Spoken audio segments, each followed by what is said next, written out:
along and start taking photographs of people's cars that you don't know. You're the one that's come back for confrontation, buddy. Okay? Don't tell me what to do. I'm not your buddy. Alright, I'm not your buddy.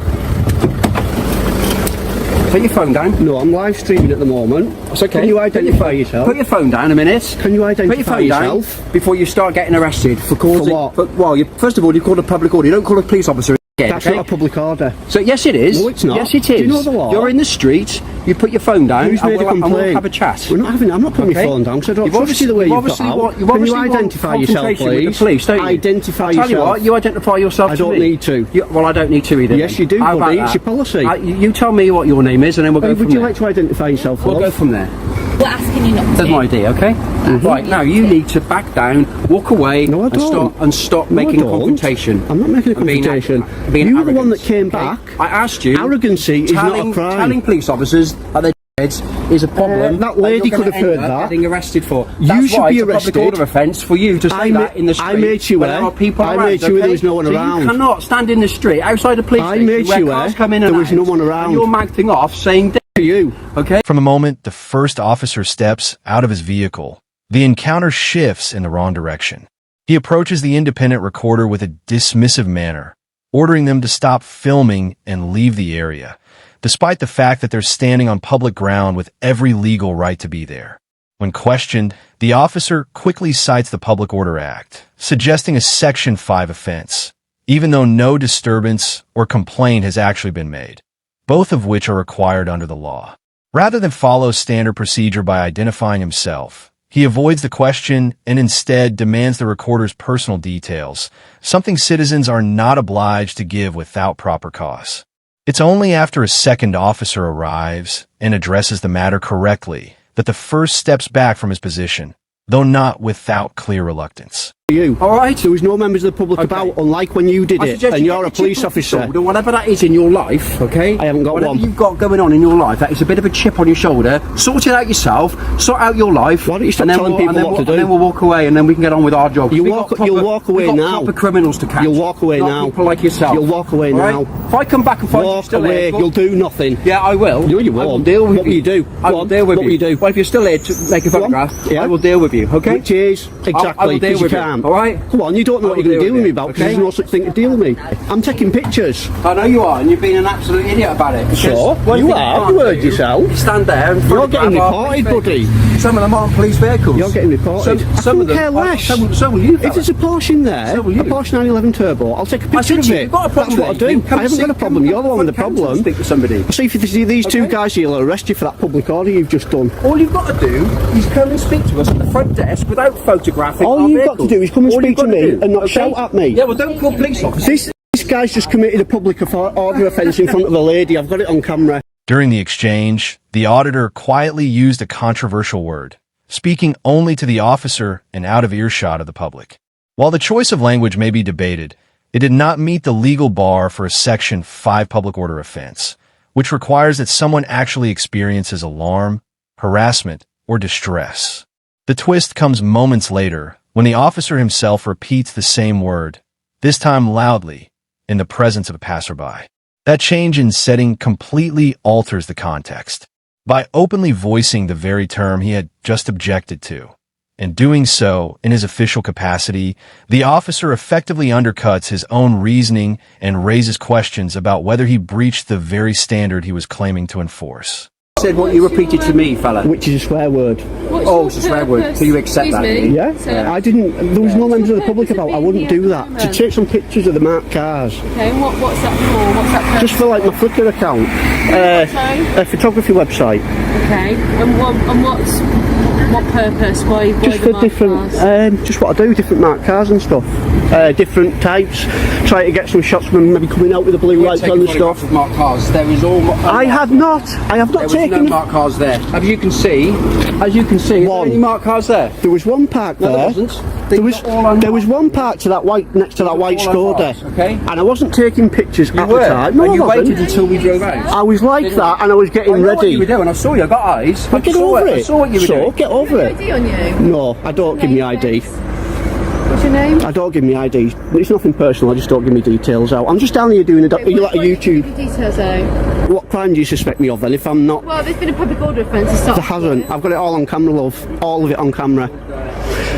That's the chap who's committed a public order. I never swore in front of anyone. I made sure there's no one around, and this chap here swore in front of an old lady that was walking past, and I was filming the whole thing. Weren't around. Pardon? You couldn't be sure that I had a look round that there was no one round, and I said it to him through the window. I never. After calmly noting that it was the officer, not him, who may have stepped over the line by repeating offensive language within earshot of the public, the auditor is abruptly asked to hand over his personal information. The move appears less about lawful necessity and more about diverting attention from the officer's own actions. The officer's colleague then steps in, suggesting they couldn't be sure no one else was nearby when the auditor first spoke. The auditor quickly counters, explaining that he had checked his surroundings, spoken through a closed car window, and ensured no one else was within hearing range. That is a far cry from the officer's own choice to project the same word loudly, just as a passerby was walking past. One act was measured in private, the other, careless in public. By equating the two, the officers blur the lines of the law, casting the auditor as the offender while shielding their own conduct. At this point, the issue is no longer about protecting public order. It's about avoiding accountability. Don't come round, start threatening people. we're asking you to stop doing it. But I'm not going to stop doing it. Your house. I'm not at your house. I'm not at your house. These are personal vehicles, some of these, so you don't need to be doing it. All you have to say is, will you block them out? That's what I do. I'm not saying I'm arresting you for taking those photos. I'm asking for like details so we can ascertain Right, who you are. again, it's nothing personal. I'm not trying to be funny. I just don't give me details out. It's just a general rule. Yes, but it's your policy. Yeah, but pardon? It's your policy. We have asked We don't know who you are. Right, so tell me your address. Pardon? What's your address then? I don't need to tell you that. Well, I don't need you to tell me mine. You are a public servant. And you're a civilian. Right, and me and everyone watching pay your wages. Move Don't along, forget it. civilian, No, okay? no. Public service asking you to move along, No, right? I won't servant. You serve us. You obviously served somewhere, haven't you? Probably Obviously not. No. probably somewhere loud. And even if I did, what did that matter? Eh? None of your business, is it? Oh, what a joke you are. What a joke you are. So the world's going to be laughing at you, mate, not me. We've got other things to do. We've got proper criminals to arrest. Are you going to do the driver shame? Idiots like this. Everyone's going to be laughing at you. You showed your warrant card. Laughing at you, fella. No, mate, laughing are at such you. a joke. You are famous. They joke. Oh, thanks, You're mate. famous. I Say appreciate that. hello to your friends and family. I don't need to. Show them what a lovely chap you are when you approach members of the public. Oh, what a joke. That's going to be the thumbnail You got for any the mirrors video. in your house? That's going to be the thumbnail got for any the mirrors video. in your house? Hey, you should see my missus, eh? You won't be saying that then. What a joke. Says him. What a joke. God, there we got proper. You'll be getting reported as well for that. The officer's remarks during this encounter cross a clear line, telling the auditor to move along while addressing him as civilian is more than just impolite. It exposes a troubling sense of superiority and a warped understanding of public service. Police are not set above the people. They are entrusted to serve them. Using civilian in this way suggests the officer views himself as apart from and above the community he represents. The situation escalates further when he mocks the auditor's appearance and dismisses him as a joke. This isn't light-hearted teasing. It's a uniformed officer belittling someone for exercising a lawful right to record in public. Such conduct isn't professional. It's an abuse of position. Incidents like this don't just tarnish one badge. They erode the trust between law enforcement and the public they are meant to protect. Realise there's nothing they can do now. But there are police cars in here, and there Couldn't also care are less. cars that aren't. Couldn't care less. If I wanted to, I said I won't take pictures of them, and I won't, but if I wanted to, I could. Get over it. Goodbye, loser. Driver shame, you'll be reported for that as well. Look who it is again, guys. Right now, because I am suspecting you of committing an offence, okay, a criminal offence. If you're going to use And your I want terrorism you- I card, want you to stop filming. if you're going to use your Stick to terrorism the man, card, stop hiding behind your camera. I'm not hiding. Okay? If you're going to use your terrorism card, Okay. you're going to get told off for it, so don't even think about Well, it. I'm going to use what, sorry? The terrorism card. Because this Why is what you all said this is terrorism? about. That now puts bells in my head. No, it now. doesn't, Why because you said this terrorism? is what I do. Documentaries on This is police what you abuse do. in Section Why 43. you said terrorism? Because I do documentaries on realise police. the Are you spectrum- listening? Do you really? Just shut up a minute and listen. You Don't talk to Shut me your like gob that. And listen to me. Don't Before talk you to me stop like mouthing that. off all the time. You're not always right, fella. If you're outside a police station or a military barracks and you're filming, you will attract attention by police, military, whatever, okay? Now what you're doing, I suspect, because you've just mentioned the Terrorism Act. I'm doing a documentary. You're doing something around the Terrorism Go for it and see if you end up in court then. So I am asking you for your details. I want to check you out. I'm not giving you details. If you do not, if you want to get yourself in court for an unlawful arrest, go for it. Because I can suspect that. When the auditor references the Terrorism Act, the officer takes an illogical turn, suggesting that merely mentioning the law is enough to justify suspecting the auditor of terrorism-related activity. Yet Section 43 of the Act is unambiguous. Police must have reasonable suspicion grounded in facts, context, and genuine behavior, not simply a citizen quoting legislation or asserting their rights. If such reasoning were accepted, any informed individual who challenges authority could be labeled a suspect, effectively criminalizing legal knowledge. The clearest glimpse into the officer's mindset comes when the auditor questions the legality of the arrest. The officer replies, "I could suspect anything." That single statement lays bare the problem. It treats suspicion as a personal whim rather than a legal safeguard, warping its meaning and granting unchecked power without the evidence the law demands. You need reasonable suspicion. I told you my details. You lot have been in trouble for this before. I don't care. I'm asking you for your details. Well, go for it. You'll end up in court. You're not getting them because I've not done nothing wrong. And I've right, fair enough years in the police. I've been to court loads of times, okay? Right, so what does that tell you? Mr... That tells you that this time you're going to... I'm not telling you. You ain't fine, you know. What's your name? I'm not telling you. Okay, I'm going to get a van here and you're going to be arrested. Go on then. There's nothing to arrest me for. I've done nothing wrong. If you fail to give your details under Section 24 of PACE, Police and Criminal Evidence Act 1984, I will arrest you for your details because I suspect you are now at a police station. You've been seen at Hereford, and now we've come up to do an inquiry up here, and lo and behold, you're outside my station again. Where? Your station? Yes, it's our station. The public's that we pay for. I'm a West Mercia police officer. So, we pay for this. West Mercia police. I don't serve you. You do.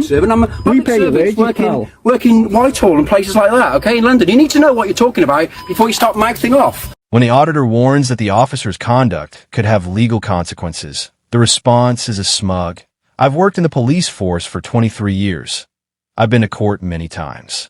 Far from showing confidence, it signals complacency, as if being scrutinized is just part of the job and not something to take seriously.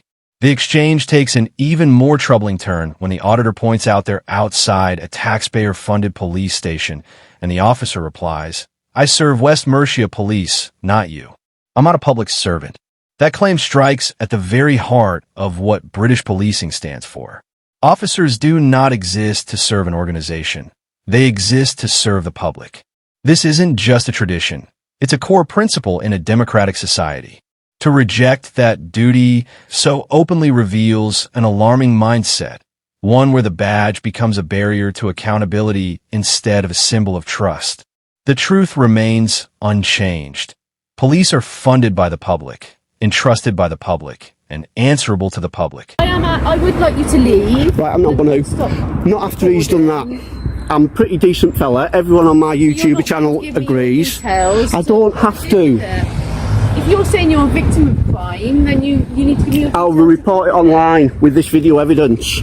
And I've asked you to move on respectfully, and I've asked you if you're not going to move on, and if you can respect the fact that if it's not a marked vehicle, that you blur out registration. And as long as there's no further offences are committed. No further offences? What offence has been committed? I'm not saying there's been. You just said any further offences. There's no further offences committed. Further offences? So what? Yes, but further public order. So what public order offence has been committed?